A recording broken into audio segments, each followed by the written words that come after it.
Hello and welcome to March to the Pod, presented by Eternal Roofing. This is Season 3, Episode 1 of the new season. We've been off a few weeks. We got to explain some of that. I mean, you know. Things happen. I do what I do. Speaking of me, I'm your host, producer, and formerly band member of catfans.com, Cory Hogue. You can find me on your favorite social media site at Cory Hogue Sports. It's all one word, CoryHogue Sports. The knowledge of this show is provided by the creator and manager of sports of SHSU. Again, all one word on Twitter and Instagram. He's the chief operating officer of the Cat Fund and a proud Bearcat alum, Ben Sorrells. So let's get into this real quick, right? So a few weeks ago, we told you we were not going to be on. And then the next week, 3 weeks ago we were going to be on. We canceled that one because family came up. Right? Family takes precedence. Family first. No problem. The next week I was on vacation in Arizona and completely forgot to put any post schedule to say, hey, we're not going to be doing it this week because I'm sitting my happy rear, as they say, up in Sedona, Arizona, and enjoying the 90-degree weather, but it was a beautiful view. Yeah. A little drier 90 degrees than a Texas 90 degrees. Not so much in Sedona. It is up in the mountains a little bit. It's a lot drier heat in Mesa, but it's also 115. Yeah. So it interacts itself right there. But last week, we were ready for a show. We had our topics. Cory was getting things going. I had to change the logo, right? We're no longer a part of TexasFootball.com, so I had to change the logo. I did. Everything is going swimmingly. Logos are changed all over the place. Everything is looking really good. And then I had a bright idea, and this is where I started to go wrong. Never let me have a bright idea.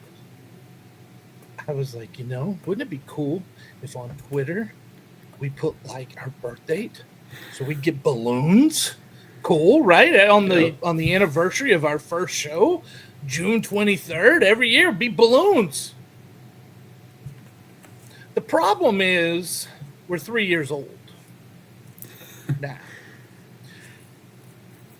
And I wasn't thinking in this manner, but I do appreciate the fact that as soon as Twitter thought that I was 3 years old, or that March to the Pod was a person that is 3 years old, our account was automatically suspended. As in, like, dude, it was so impressively fast. I hit enter. It didn't even say confirm, right? Like, it didn't ask, like, hey, dude, you about to go down a road you don't want to. No. It just said, boop, your account is suspended. And it will be until we verify your age. So I had to prove that I was not under the age of 14 when we started recording March to the Pod. Thank you to the Twitter staff for handling that request, accepting it, and I believe we have it fixed. Yes. Well, did I learn anything? I was going to say, we're older than 14, but we might not act like it sometimes, some of us. Listen, if you ever see the memes that I come across, I'd get called to HR, and I don't even have one of those anymore. Yeah. So, speaking of HR, hey, look at the hat today. Oh, yeah, the first thing I said when I came on. Oh, yeah. This one, if you're watching on YouTube, Twitter, or Facebook, thank you. Welcome. If you're listening, we'll try to describe it for you as best we can. But we've got a picture of it up on the video feed, and it is in. It's an ode to the legendary Texas bakery in Central Texas, Round Rock Donuts. It's the Round Rock Express Donuts, and it's a donut with a smiling face. Here's my question: are we going to gender this donut, Ben? I know. Like, do we need to put a gender on it? Because I don't feel manly with it, but at the same time, I don't want to misgender something. That's what I was going to say. I feel like no matter what I say, I'm going to be in the wrong. So Donuts have genders. Yeah, I'm going to stay away from it. Anyway, the donut has a lasso, and it's twirling the lasso in the right hand, holding the rest of the rope in the left hand. Boots, spurs, like it's got a cowboy hat, cute as can be. It is awesome. It's one of my favorite hats that I have now, and I have quite a few in that rotation, but this is one I really enjoy.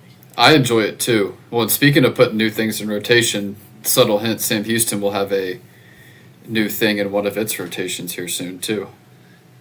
That is true. Which we'll get to whenever it goes live. It will not be a donut. No. It will not be as cool as a donut. No. And it's not going back to the Southland Conference. That is a good thing. So we're planning to have a show next week. This is when we're going to go ahead and have our little production meeting right here quickly. We're planning to have a show next week, but I'm on the road. I got asked to do something cool. So Sunday I'm headed to San Antonio. On Monday, it's on YouTube this year. It's not ESPN Plus. On YouTube, the Southland Conference is having their football opening drive. Opening drive. That's a fun way to phrase it. It is, and they started that last year, and there's a lot of background behind it. What Chris Grant and the commissioner Chris Grant and what that conference has done since Sam Houston left, since he took over, he has been tremendous in raising the profile of that conference. It's not the Southland Conference that Sam Houston exited. Lamar has a chance, and I kid you not, they could be a playoff team this year, legitimately. And not because they're going to win the conference, because they're not likely to. They could. But there are 3 teams. They could be a 3-bid league this year, easily. The Southland is really improved. Yeah. Oh, They were almost a 2-bid baseball league, by the way, this year. I was going to say it was maybe a 2-bid league in football even when Sam Houston was there, and you kind of had a guaranteed bid. And it's still viewed that way, but they're not. Like they've gotten a lot better. So anyway, since I have no job, they reached out and asked me if I was willing to be on their broadcast set for their football opening drive in San Antonio on Monday at the Texas High School Coaches Association convention. So I will be there. I will be on the desk. Austin Ivan, she's the point guard. She played basketball, by the way, as a point guard at Oklahoma State. So she's the point guard. She's good at it. Yeah. Patrick Netherton is going to be there, and he's outstanding. Jim Gazzolo from wherever he is in Louisiana. He's with the Lake Charles paper in Louisiana.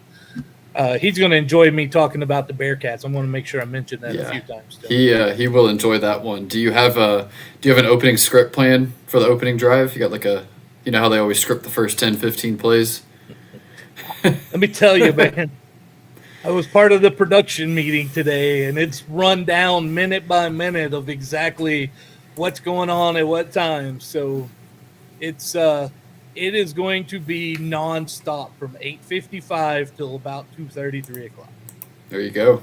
It's going to be just go, go, go. It's going to be a lot of fun. Find it on YouTube. It's going to be really cool. Okay. I'm not playing an Eternal Roofing ad. Not because they're not our presenting sponsor. No, they are. But because, Ben, were you aware they are up for an award? I did see that today on the socials. Yes, they are up for an award. They have been nominated for the 2025 Best of the Bulverde Spring Branch area, and they are nominated in 2 categories: best roofing service, best home improvement. So what if we all went and cast our vote and helped them out? If you're watching on the video feed right now, there's a QR code right there, or you can always go to www.bestofbsb.com to vote. Guess what? I've already done that. Yeah. Yeah. There you go. Yeah. Look, I'm going to show you how to do it. We're going to make this easy. Bestofbsb.com. You scroll down, find your faves. We only have one. Just one. Just one. Eternal Roofing and General Contracting. And we vote for them. Now, here's the thing. What place are they in right now? 4th, but we're going to get them there. We need to get them up. Yeah. We need you to help us get Eternal Roofing up. They are your people for roofing and general contracting in the Hill Country, San Antonio, Houston, all throughout the state of Texas. They are the ones. You know what I'm going to bring back right now since I'm doing this? I'm going to bring back the banner. You can visit eternalroofingtx.com or call 936-215-8539 for Montgomery County, 830-251-5673 if you're in the Hill Country, or email taylor@eternalroofingtx.com. Get to bestofbsb.com, share it, get all your friends, let's vote, let's get Eternal Roofing what they deserve, which is the award. That's what all the cool kids are doing. That's what they do. Yeah. They all go vote for Eternal Roofing. I've seen them. I'm not a part of them, but I saw them. Yeah. You are a part of them when you put our Twitter age at 3. There are so many jokes, but I also can confirm now that I'm not on the Epstein list. There you go. I can confirm that I'm not there. Otherwise, I don't think we'd have had our account back. So there we go. There's that. Hey, the Bearcats, we got stuff to talk about, man. We have a lot of things to talk about. We're going to get to as much of it as we can here, starting with the football staff additions and commit, and they got a 2026 commit already. We're going to give a defensive front seven preview, and then we're going to close this talking about our favorite topic these days, realignment. But we're starting with these football staff additions, and they've had some turnover here throughout the summer. I'm not sure how much of this is expected, but they have had some, and hey, they've got a couple additions. So Ben, tell us who we got. Yeah, so the first part of it is obviously Matt Merkins left in, I believe it was April, as the tight ends coach. Matt had been here for a long time, did a lot of good things. And so Zach Patterson, who was the offensive coordinator / running backs coach, he's going to move over to tight ends. So that kind of opens that vacancy. And then you need a running backs coach since he's moving from running backs to tight ends. So new running backs coach is Antonio Williams. He played for Phil Longo at UNC, did a little bit of student assistant, grad assistant work thereafter. Then he went and played in the NFL and CFL for about 3 or 4 years, played with the Giants in the NFL, was on the active roster for pretty much an entire season, 1 year with the Giants there. This last spring got into coaching. He was named the running backs coach at NAIA St. Andrews, which is a school out in North Carolina. And then when this opening happened, hey, I can chime in here. You have a connection to St. Andrews in North Carolina? Oh, I have a big connection to Okay. St. Andrews in North Carolina. I also got news for you. Number one, my wife is a graduate. She is an alum of St. Andrews in North Carolina. Wow. That's where she did her undergrad. So, yes, I've been there. I've seen the school. By the way, the school no longer exists. They closed it. They don't have a football program. They got rid of – they were really known for their equestrian. When I visited, I mean, an amazing equestrian facility there. All the horses, everything gone. Sad, but nonetheless – I'm sorry I interrupted you, but I had to get my St. Andrews in there. No, that's a good point. I didn't even know the school closed. I thought it was just a move up to a bigger position. So was there throughout the spring at St. Andrews in North Carolina, and then now is the running backs coach at Sam Houston. So a guy that's still pretty young in the profession, but he's familiar with Coach Longo and his system. He's played at the highest level of football. Obviously, it's kind of still a wait and see thing for him as a position coach, but that's kind of his background and everything that you have with Antonio Williams at the running back position. And I think the biggest thing right now is that he's got that familiarity with Longo, and he has a need. He's got an opening, right? Right. Like, yeah. I mean, you've got a guy who, guess what? His position got eliminated. We can feel that. We know what that feels like. So, yeah, good for him. Glad he's here. Hey, hopefully he does really, really well. I got who is the QB coach? That's Longo. Okay. Anyway, who's the other? So the other one, this was probably a week or two ago, got announced. Kean Williams is the new wide receiver coach. So Tyler Scott was here. Scott had played for Longo. He went to take a high school job probably about 6 to 8 weeks ago at this point. And so Kean Williams comes in. Williams played collegiately at Ball State and Nebraska. A lot of his ties are to the Midwest. He was most recently the assistant wide receiver coach at Missouri, but his whole timeline is played at Ball State and Nebraska, and then he went to go be a GA at Tulane, and then he was the wide receiver coach at Missouri Southern, and then most recently he was the assistant wide receiver coach at Mizzou for last season and this spring. So a guy that's been a position coach before at Missouri Southern.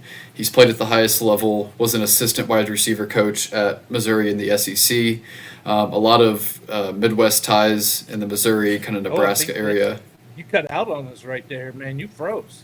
Oh, can you hear me? I got you now, yeah. Okay, yeah. So I was just saying he's got a lot of ties to the Midwest with Missouri Southern and Mizzou and Nebraska and Ball State, all that kind of stuff. So had some time at Tulane as well, so maybe there was a Willie Fritz connection there to some degree. But a guy that's been a position coach, has played at a pretty high level, and was at Mizzou last year. So we'll see. It's running back and wide receiver coach, two of the more talented positions on this team. So we'll see how it shakes out. Obviously, they're both brand new, so the returns you don't really know about yet. But those are the two new guys you have coming in, and then Zach Patterson's making the move from running back coach to tight ends coach.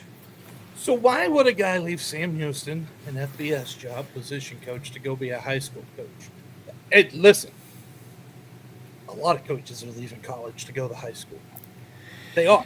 It's gone reverse more than anything else. And I'll tell you one big reason in the state of Texas, you get paid better at high school coaching. Right. Yeah. Division II coaches, man, look at what they make. Look at what the FCS assistant coaches make. The FBS, and we've talked about it at length, Sam Houston's in the bottom of the coaching pool. The further down you get position coaches, the less money there is for those. And they can make more money pretty easily going to a high school. And it's a lot less stress. You don't have to recruit. Yeah, or deal with NIL and the portal and all that kind of stuff. Yeah, I mean, and it's no secret. It's all out there publicly, but pretty much every position coach at Sam Houston last year was $95,000 and below. And they had the lowest assistant salary pool in the entire country, which is obviously not a good thing. I've heard it's gotten a slight increase this year, but I don't know if it's going to be any higher than last place even going into this year. So it's definitely the number one factor that a lot of people point to when it comes to guys leaving Sam Houston going to high school. We've seen a couple of them. Thomas Rocco a couple of years ago was DB coach for us, and then he went to go be the DC at Temple, I believe it was, or one of those. And then Jay He's Walker. also a former Tyler coach. Yeah, great guy too. Got to know him a little bit awesome. when he was here. Jay Walker was our receivers coach for a year. He went to go be the OC at South Oak Cliff.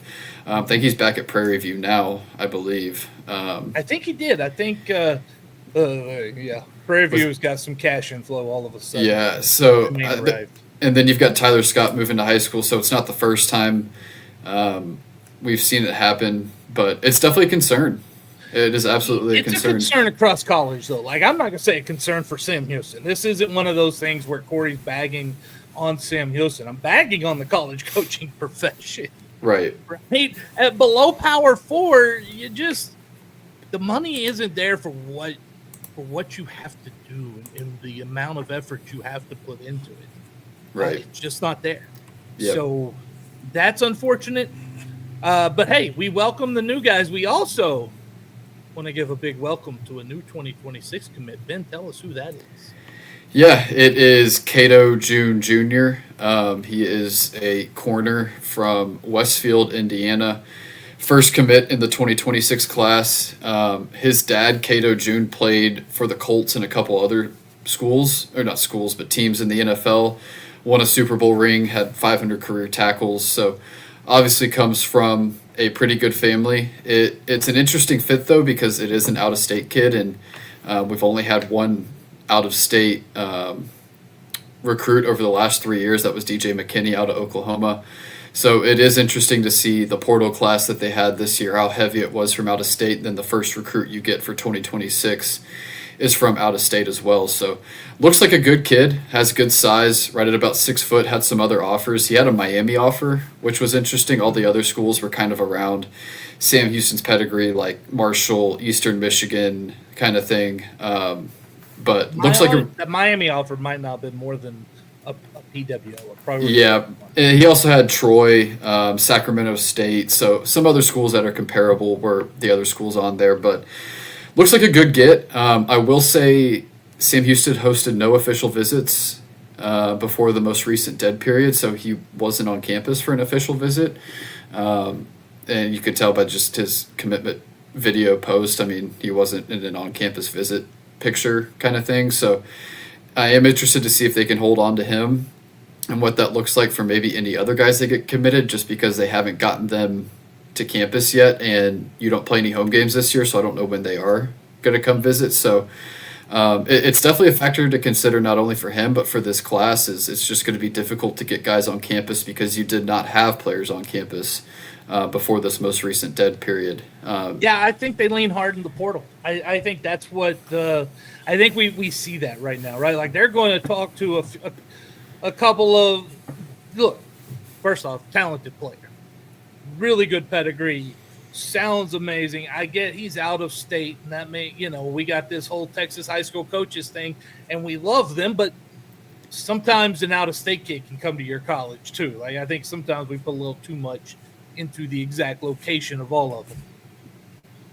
I think the portal is where they're leaning right now, and that might not be a bad idea for the next couple of years, as we see, especially with these roster cuts, these numbers, these players coming down now. In the next year or two, you better revert back to high school, because the portal's not going to be quite as good for you, in my opinion. Yeah, I totally agree. And it's a roster where I think as of right now I'd have to go back and look at the number, but I think it's 33 seniors on the roster going into this next season. And obviously there's going to be some portal exits as well, because there always is. So, I mean, it might be that you just lean on the portal class for another 40 guys or so, and maybe you only sign 5 to 10 high school guys, and it's a smaller class. So it definitely could be trending in that direction. Yeah. I mean, we'll see. We'll see how it plays out, especially once the season gets started here. August, September, we see visits start going and everything. So we'll see how that goes. Guess what? You can help us grow by rating our podcast on your favorite platform. Now that we're no longer a part of Dave Campbell's Texas Football and the Republic of Football Network, we got a new home, Ben. Have you seen it? I have. Yeah, you can find us now. Follow us on Podbean.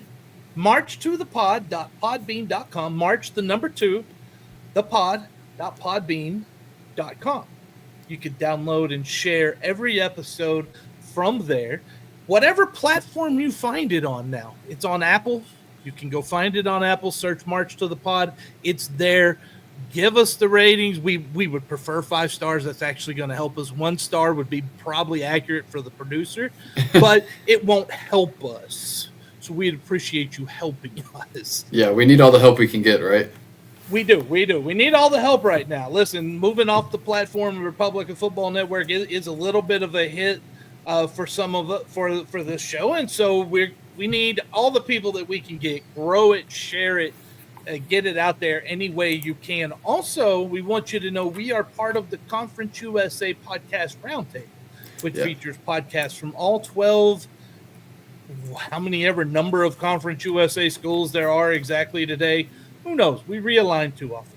Please like and subscribe to our podcast, like I said, on the various social media platforms as well. Twitter, Facebook. You find us anywhere. You find us at March to the Pod. March, the number 2, the Pod. Now, I'm not going to just one off at Eternal Roofing. We're going to hear a message from our friends over at Eternal Roofing, and then we're going to come back and talk about how to vote again. Eternal Roofing and General Contracting is your choice for integrity work in the Texas Hill Country.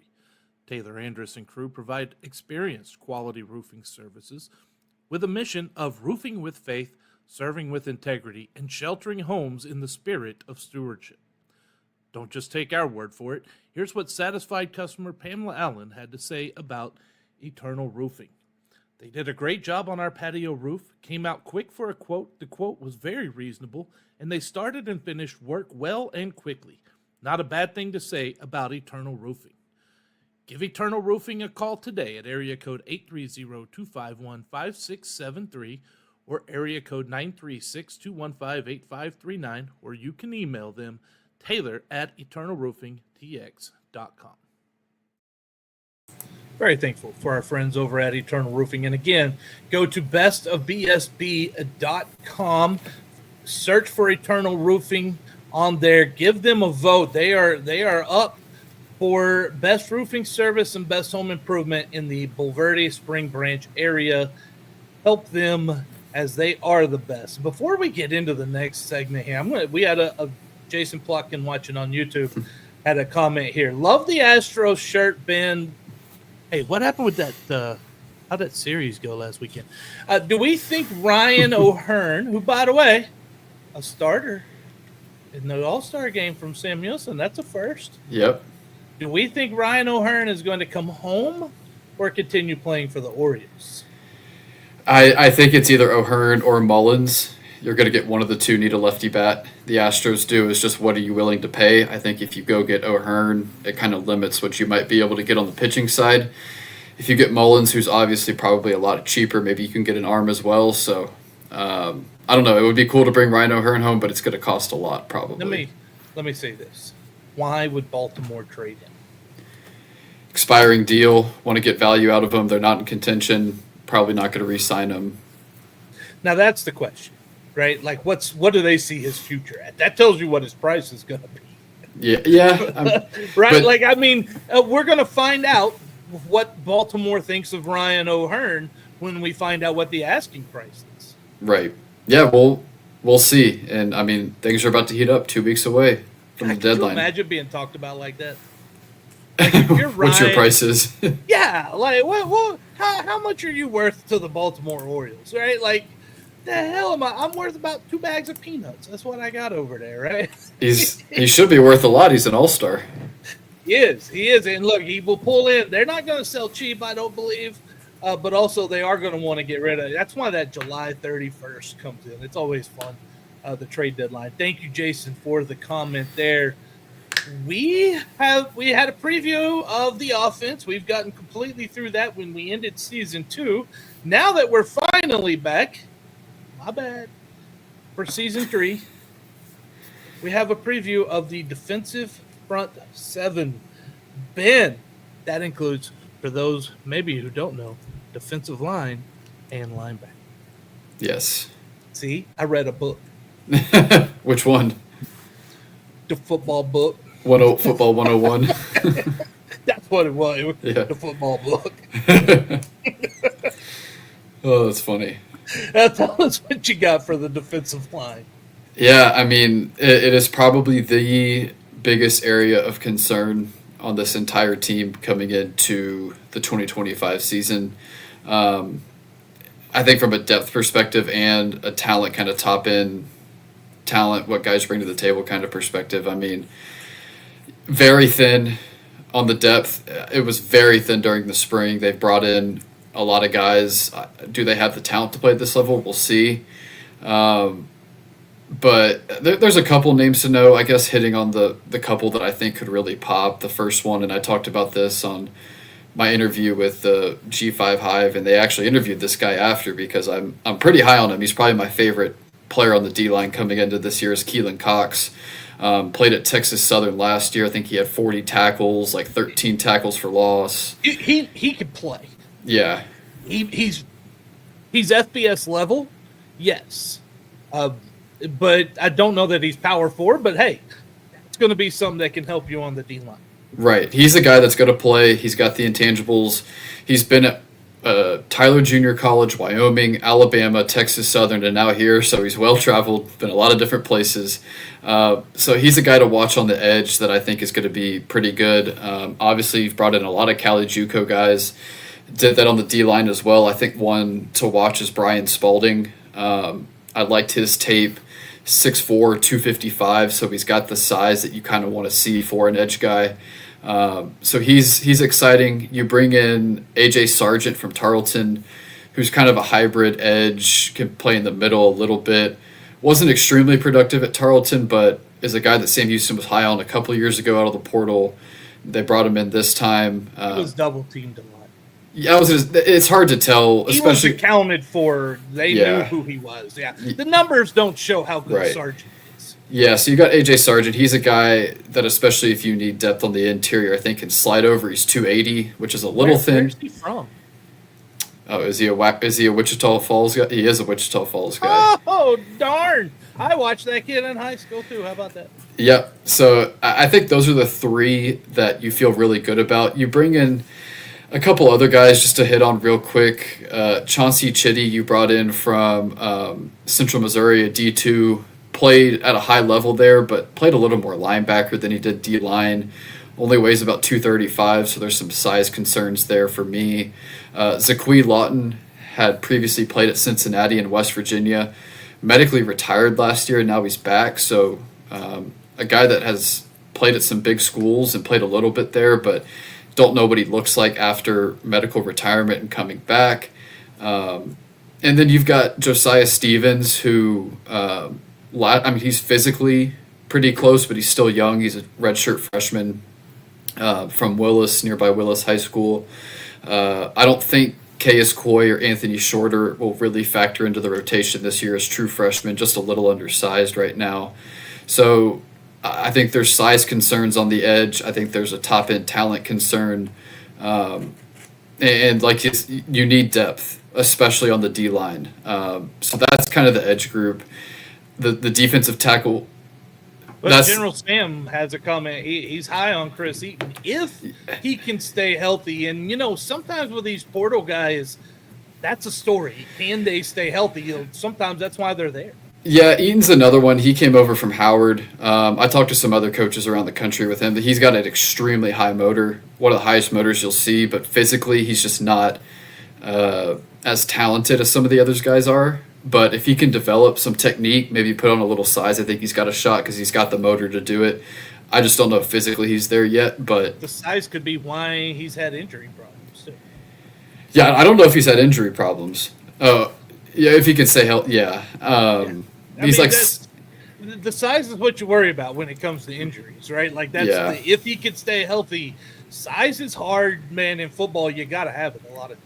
Yeah, size for a lot of these guys is a concern. I mean, especially really all across the D line. So, Brody Henderson's another freshman as well. He's 220. I mean, Caius Coy as a freshman's 235. Anthony Shorter as a freshman's 205. Josiah Stevens as a redshirt freshman is like 235, 240. So, I mean, these younger guys, there's a lot of size concern, and you might have to play a couple of them with the way the depth looks right now. Let me say this. I am not very high on the defense this year. Yep. It does not have anything to do with the new staff or the players, or it's been way too much turnover. I wouldn't be high on any team with between staff and players. What percentage is there of turnover on that defense? It's high. They're ranked, I think, 135th out of 136 teams in returning production. Yeah, it's not good. And you mentioned the coaching staff too. I think maybe the best positional coach on defense, maybe on the whole roster, is Isaac Mooring. I mean, this is a guy at HCU with Hunt, who's now with the Eagles, Zay Smith, who's now at Cal. HCU really started to turn a corner when he was there, and I've heard a lot of really good things about him from people that know him. He is extremely good as a coach. You want to know what else about him? He's got some talented kids. And one of them's being recruited by Sam Houston. Well, he committed to Utah State. Utah State, okay. Yeah. The other one is playing out at UTPB, Permian Basin. Yeah. Division II in the Lone Star Conference. So, yes, Isaac, and he is as great a coach, and we could describe it, he's a much better person. Yeah, he is. Great guy. I'm with you on that one. I agree. Yeah, so that's the edge group, the defensive tackle group. You returned 2 guys that played for you last season, Cordell Pat and Dylan Frazier. It was a D tackle room that probably went 7 deep last year, and this was probably your number 4, 5, 5, 6, 3, 4, maybe somewhere in that range, kind of in the 2s and 3s that would rotate in. They're not your top end talent. I think Cordell Pat has a higher ceiling just because of his size and athletic ability. 6'4", 295 moves really well for his size, so I think he's got the most upside between the two. Dylan Frazier's just going to be kind of a filler for you within the 2s, I would think. 2 other names to know, and you really only have 4 legitimate defensive tackles if you don't include AJ Sargent and move him inside. You've got Derry. And I don't think he's big enough for that. Right. And so the other 2 are both Cali JUCO guys. You've got Darian Jackson and Shafon Boyd. A little higher on Darian Jackson. He had a couple good offers coming out of California. 6'2", 290. Tape looked a little better than I thought Boyd had. So it's a legit concern. I mean, last year you went 7 deep, and I think you could have gone 9 deep at D tackle if you really needed to, but you just can't play that many guys. You're 4 deep this year, and the top end talent just isn't the same as it has been. So, and look, again, they're the 2 hardest positions to recruit: offensive tackle, especially a left tackle, and defensive tackle. Those are the 2 hardest positions to find. Everybody needs them. Everybody wants them, and you can never, ever, ever have enough. Every coach I talk to, outside of offense, defensive line, what else do you need? Like, that's the phrase the question. Yeah. So if they can stay healthy, like all 4 of them stay healthy, I mean, maybe they have a shot, but all 4 of them are going to have to play extremely well, and all 4 are going to have to stay healthy. And as we know, that's just not the reality of FBS college football 99% of the time. So there's some legitimate concerns. I think definitely at the D tackle position. I think you have a couple more bodies on the edge to where you can rotate in. Maybe the talent level isn't there, but you've got more maybe capable bodies. D tackle position. Some really interesting formations. Yeah, no, especially with what looks to be a decent DB group, which we'll probably talk about next week. Yeah, I mean, some Lord interesting willing, formations. Cory doesn't get us restricted again. Yeah. Yeah. What about the linebackers? Yeah, linebacker. And it's a defense from everything I've heard. It's likely a 4-2-5. They can play some 3-3-5 if they need to, but it's probably a 4-2-5 scheme. So you're going to have 2 linebackers in there. The most notable one that you return, and I'll first mention a guy that can maybe play on the edge too, just to round out the last group. Jameer Diaz played at D2 Glenville State and had some really good numbers there, but the size once again is a factor there. So well, and let's be honest, 4-3, 4-2-5, it does not matter. Right. It doesn't, because what teams want is you've got that hybrid guy. You want the hybrid guy that can be a linebacker edge. You got a hybrid guy that you want to be that can be linebacker defensive back, right? Right. So you're moving those guys around all the time. So the formation is going to be whatever they say they start in. Really, doesn't really matter anymore in this day and age of college football. Yeah, and so Jameer Diaz is a guy that I don't know if he'll start at either D-line or linebacker, but he could definitely factor into both rotations at some point. He's just listed as a linebacker. That's why I'm bringing him up now. But the 2 names to know that you have to know The first is C.J. Johnson, who was your third or fourth linebacker last year and was your special teams ace, had a fumble recovery and forced fumble in the bowl game, and would play from time to time at linebacker. Was a JUCO All-American at Navarro a couple of years ago. Super athletic, but he's never really been in this kind of role at the FBS level. So he's the most notable returner probably on the entire defense, I would say. And he's going to have one of those two starting linebacker positions. The other is Antavius Fish. He comes over from Akron, started there a couple years, has a ton of experience, I think over 200 career tackles. So he's going to be that other linebacker in the 4-2-5. Have a little bit of a concern with him in the pass game, like covering routes and stuff like that. But I think you feel okay at linebacker with those two guys. Behind them is where you start to have some questions and a lot of unproven guys. So you like your top two, but the reality is your top two might not stay healthy all year, and what you have behind those guys is a definite question mark. Depth. It's a problem. It's what you got to solve. You want to be good, you got to have depth. We will find out what that depth looks like. Jason Plotkin, watching on YouTube, had another comment here. Question for us. Have either of you played CFB 26? The D is very concerning. I haven't. I've played 25. Haven't played 26 yet. Haven't got my hands on it, but I would imagine if they reflect what the team is, the D probably is concerning, and it is the biggest concern for the team. The front seven, big concerns across the board. I think the DB group is going to be okay, like nothing spectacular. They're not going to be bad, but they're going to have to hold up a lot because this front seven's probably not going to get a lot of pressure. Let me say this. I am ashamed of myself. I am ashamed of me. I have not played college football since it rebooted. You got all this free time now, too. Come on. I don't own a PlayStation 5.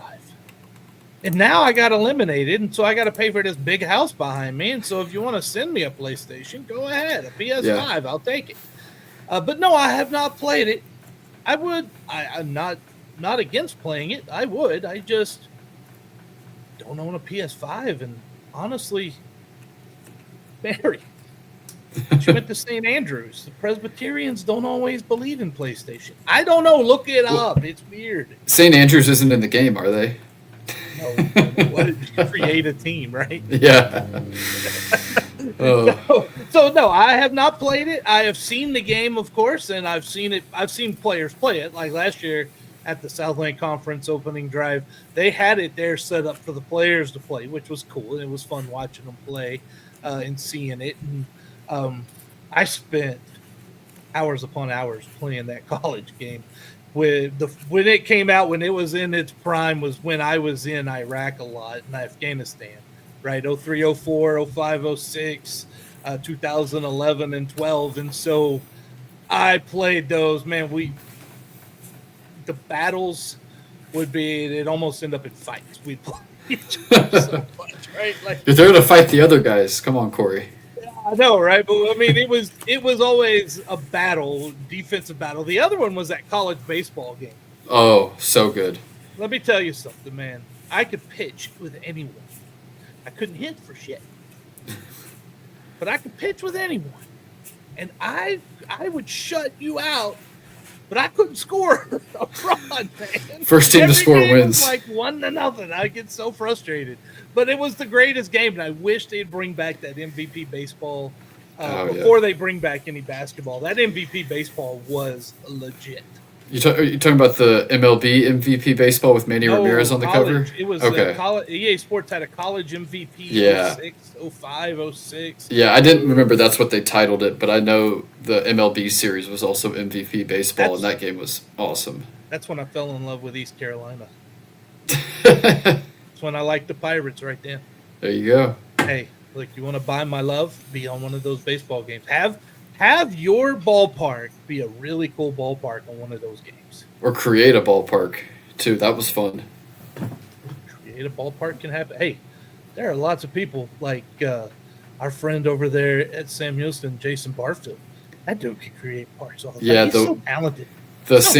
The Sam Houston park is like an exact replica. It's almost scary Dude is so talented. how exact it is. He is. And you know who else is talented? Taylor Anderson and his crew over at Eternal Roofing. So let's hear one more, again, about Eternal Roofing. Eternal Roofing only uses the finest materials in the roofing business while providing an exceptional warranty.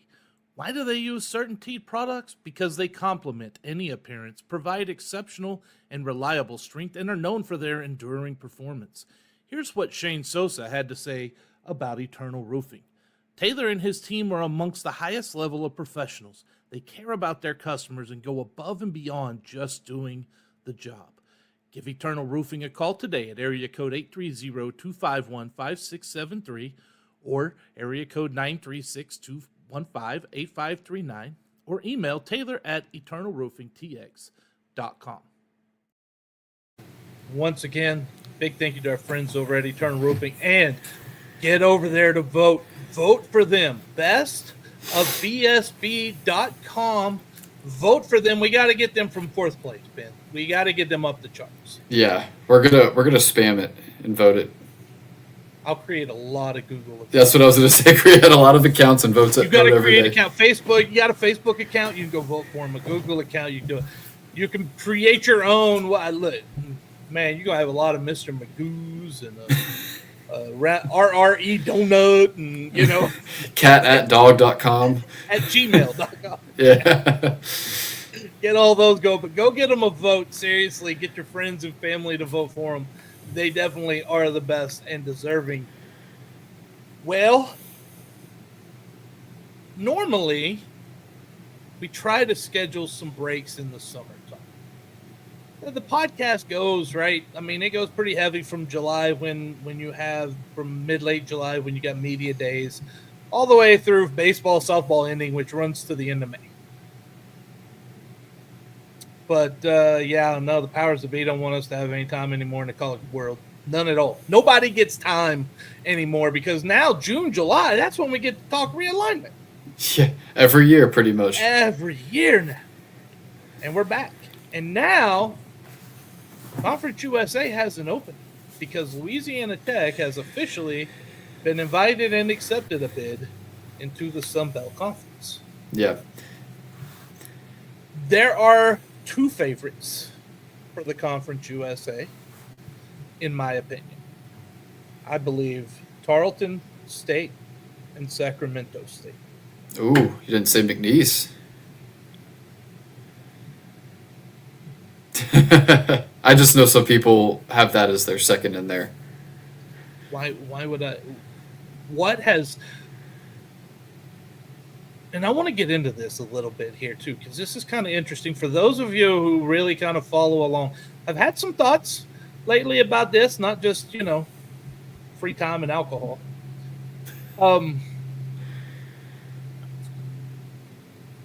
But I've got some thoughts on where we're at with realignment. And these FCS schools, who is doing anything to make me believe that they are ready or willing to jump to FBS? There's only two of them. Oh, yeah. No, I agree. Outside of Tarleton, outside of Sacramento State, none of the rest of them are doing it. And they've chosen that right now. Like, we have seen a true division line, in my opinion. I think we're done. I think we're done seeing FCS schools as many go up right now. I think we're going to see a pause on this. And I also believe that means that the McNeeses, who didn't jump up when Sam Houston did, remember how we talked about the timing of that? The McNeeses who didn't, you lost. You didn't have the administration and progressive vision enough to do it at that time. Dude, you fell behind Sam Houston when it comes to being progressive in your vision. Which is saying something, yeah. Yeah, think about it. But there's other ones like that. The Lone Star Conference, West Texas A&M, right? Angelo State, Midwestern State. They missed the bus. They missed their chances. West Texas A&M could be a fantastic FCS school. They've missed the bus. Now, they could get back on there. I think they would have a chance of anyone in the Lone Star. They would have a chance because they got the facilities. They've got what they need outside of a progressive vision from their president. That's what's holding them back.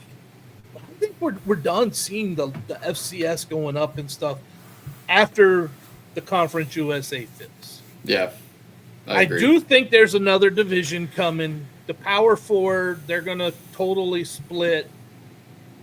And then you're going to have where we were before, just another division thrown in there.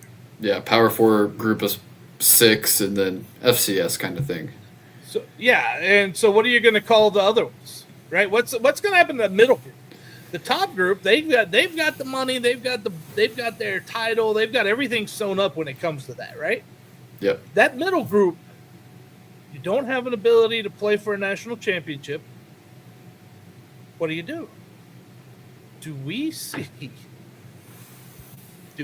Benjamin that they try to come back down and maybe align with FCS again? I personally don't see it because I know when Keeler and Bobby Williams were moving up, they were both talking about how they moved up to the FBS in the group of 5 so they could be in that middle group. So I think that was the vision there. So ideally, I think they would stay in that group of 5, group of 6 middle tier, but you never know if it goes to 3 tiers. Here's the problem, and this is why I truly think that's an option. Tell me who is crowned Division I, NCAA Division I football champion every year. Whoever wins the FCS. They don't have another trophy. Yeah. They don't have another division. What are you going to call them? Division 1A? I think we've done that. Right? Like, man, time is a circular pattern right now because that's what I see it going back to. Yeah. They're probably going to call it like a Division 1A championship. So, and then, and you know what you're going to see? They're going to want to grow and expand. They're going to bring up FCS teams, and we're going to be right back to where we were. Right. Just probably eliminated Division 2, by the way. When that happens, that'll eliminate Division 2. Division 3s are a whole different model, right? They will be fun. Yeah. But Division 2s, they're in trouble. Yeah. And I'm not the only one who believes right now that Division 2 athletics is it's on its way out. We'll see. I mean, as much change as we've seen the last 5 years since kind of NIL became a thing and the portal became a thing, it's probably going to be just as much, even more over the next 5 years. Started before that, man. This has been going since, 2018, 2019, something like that, right? Like, it's been going for a while. Yeah. So, yeah, it's it feels like we're kind of cycling back around a little bit. But look, I'm not saying Division 2 is going away in the next 4 or 5 years. It won't be that fast. I'm looking into the future. That's what I'm trying to do. Well, I was going to say, speaking of the future and predicting the future, one of the things with this Louisiana Tech move is when do they move? Because it's still up in the air because they were after the July 1st deadline. So do they move for 2026 or are they going to be here for next year being 2026 and then move in 2027? So that's a really interesting aspect to see how it affects Conference USA for the next year or two and what it makes the conference look like. All right, so who do you bring up? Personally, I think it's Tarleton. I think so too, but you want to know something? You don't want them. Because they're moving in the right direction and everything. They're good. They're going to be good. And let me tell you, the United Athletic Conference moved their media day to Nashville this year, where the host of the FCS championship game will be. Did you see how Tarleton traveled? Probably pretty well. Private jet. Yeah. Private jet to media day. Yeah. Dude, you don't, because they know it's a money game. They've got money. They got money, man. They got oil money. They got money. And they are not afraid to let you know it and to use it and to beat you in athletics pretty quick. It's coming. That basketball arena is impressive too. Oh my goodness, that is gorgeous. It's going to be so beautiful when they get it open. and they will get a crowd. They will get people there. They will hold concerts in that. Like Stephenville's a growing place too. That's something else people need to realize. They remember for a time they were up at high. You might not. You're kind of young, but I remember when Art Briles was the head coach there, and Stephenville was one of the top teams in Texas. They took a little dip for a while. They're back, and they're back with a vengeance. Not only at the high school level, and if you've seen their new stadium, it is gorgeous as well. But they're back at college, and Tarleton is just on a path going forward. Yep. Now, two things happen. You take Tarleton State. Either they bring everyone else with them, which, by the way, they've kind of done in the United Athletic Conference, right? Like Abilene Christian started up in theirs. You've seen Eastern Kentucky. Everybody's up in their game, right? You got to compete with them somehow. So they either do that or you fall to the bottom of the conference and just be comfortable down there at Utah Tech area right now. Which I don't think they want to do. No, I wouldn't want to do that either. But I'm saying Tarleton is either going to lift it up or they're going to end up leaving you pretty quick because if you're not willing to come up there, they're jumping, man. They ain't waiting on you. Right. Right. You bring Sacramento State in. I don't know. What is their commitment level? Who knows? I think there is a commitment level, but they just don't want to play JV football. Well, and does Conference USA even vote them in? I feel like the Eastern members, Liberty, Delaware. Yeah, why would you do that? Yeah, it just doesn't. FIU, it makes no sense for you. That's a lot of travel. Well, the one thing I get, Sacramento has an airport, but it's not hard to get to Stephenville either. Right. Well, in the travel aspect with this Louisiana Tech move that I'm very interested in is if Louisiana Tech say they leave next year, which the way these things move, I bet they're gone next year. You all of a sudden become travel partners with New Mexico State. There are going to be in every basketball, volleyball, try to think of the other like partner sports for travel. Baseball, softball. Yeah, that kind of thing. It's almost an advantage for Sam Houston and New Mexico State because every other game you play at home is against the team that just played at New Mexico State. Now they're playing at your place.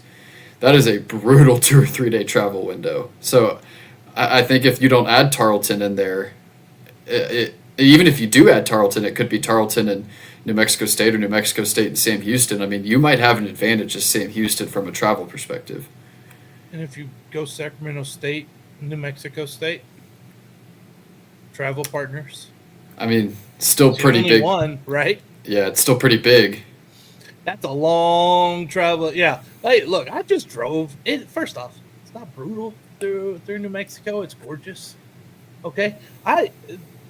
Proud dad moment right here. I left Mesa, Arizona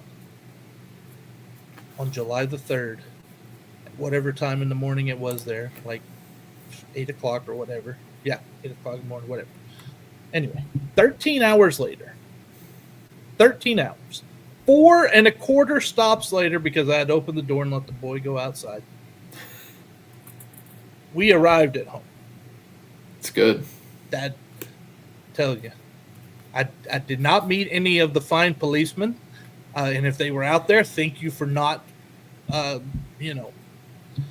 following me for a while. Yeah. I was not driving slow. 13 hours with 4 stops and a kid. You made it 4 1/4 stops. 4 1/4 stops, whatever that. To stop, open the door, let him do his business, and then we're back on the road. There you go. That's a quarter stop. It's a quarter stop. Well, it is. That's how look, man. In my brain, I got quarter stops in there. Yeah. I did quarter. I'm so freaking sports minded, sports brain. Everything's got some sort of relation to that. Yep. One of those stops, by the way, was at the Buc-ee's in Amarillo. Oh. So have they had that one or is that new? It's a newer one. I think it opened in February. Yeah. Yeah, that Buc-ee's in Amarillo is pretty good. They all are. By the way, since we're off on another tangent here at the end of the show, and people who want to get off have already done it anyway. No, I do not actively search to find my wife a gumbo recipe. I have no desire for gumbo, so why am I going to go try to find her a recipe? And now I will probably have to get one at the Texas High School Coaches Association this weekend and bring it back to her because she's a bit authoritative. I'm just Yeah. saying. Trying to stay on the good side. Trying. Yeah. Keyword. Look, she made this 2 days ago was Sunshine's birthday. It was her third birthday. Yesterday was the 1 year mark since we were teamed together.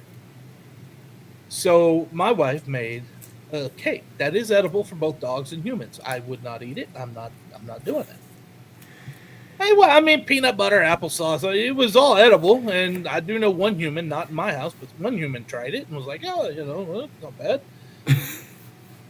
But the reason I bring that up is she ate the cake on her birthday, and then like an hour or so later, she gagged, and my wife got all concerned that something in the cake had bothered her. It was a few hours later, like it was, and I was like, "No, like food reactions happen instantaneously within 15 minutes. That's just not how this works." And so she was like, "Okay." Well, last night after she ate her final piece of cake yesterday, I went to I went to bed last night and it was 11 o'clock or so. She gagged again. So today, the loving husband I am, sent a text message asking if she thought the cake was what caused the dog to gag last night. Do any of you want marital tips of how to make her happy? I've got a whole list of them over here. Oh, I'm sure. And the list is what not to do, which will help you.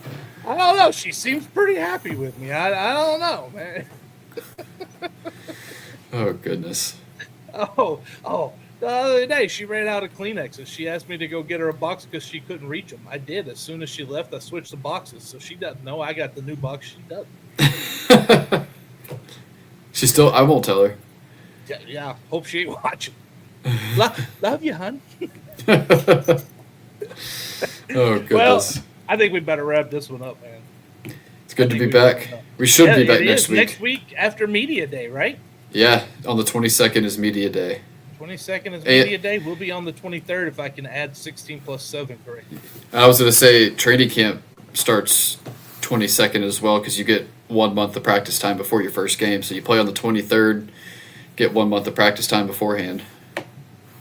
Yeah, but August has 31 days. Shouldn't they get the 23rd? I don't know. But I'm playing calendar games. It doesn't even. I was just told training camp starts the 22nd. That might just be guys reporting for training camp, but I was told they start the 22nd. I like how they call it training camp. I've always wanted college to call it that. They call it fall camp officially. Yeah, I feel like I just call it training camp because it's what it is. That's what it is, right? Yeah. Hey, I got a dog down here that's telling me that it's past her feeding time. Yeah. And give her another piece of cake or something. The look I just got was not good. So I want to say thank you to everyone who was watching on Twitter, Facebook, and where else were we? Oh yeah, YouTube. Thank you to all the viewers on YouTube for commenting today. Thank you to everyone listening. Thank you, Ben, for putting up with this shenanigans again. I know life with Cory can be entertaining sometimes. Yes, it is entertaining, but we make it work. Make it work. All right. Till next week when we are fully talking football season because Media Day kicks that off. Yep. Take us out with something good, Ben. Eat 'em up, cats, and barring what our producer does, we'll be back next week. I am not 3 years old.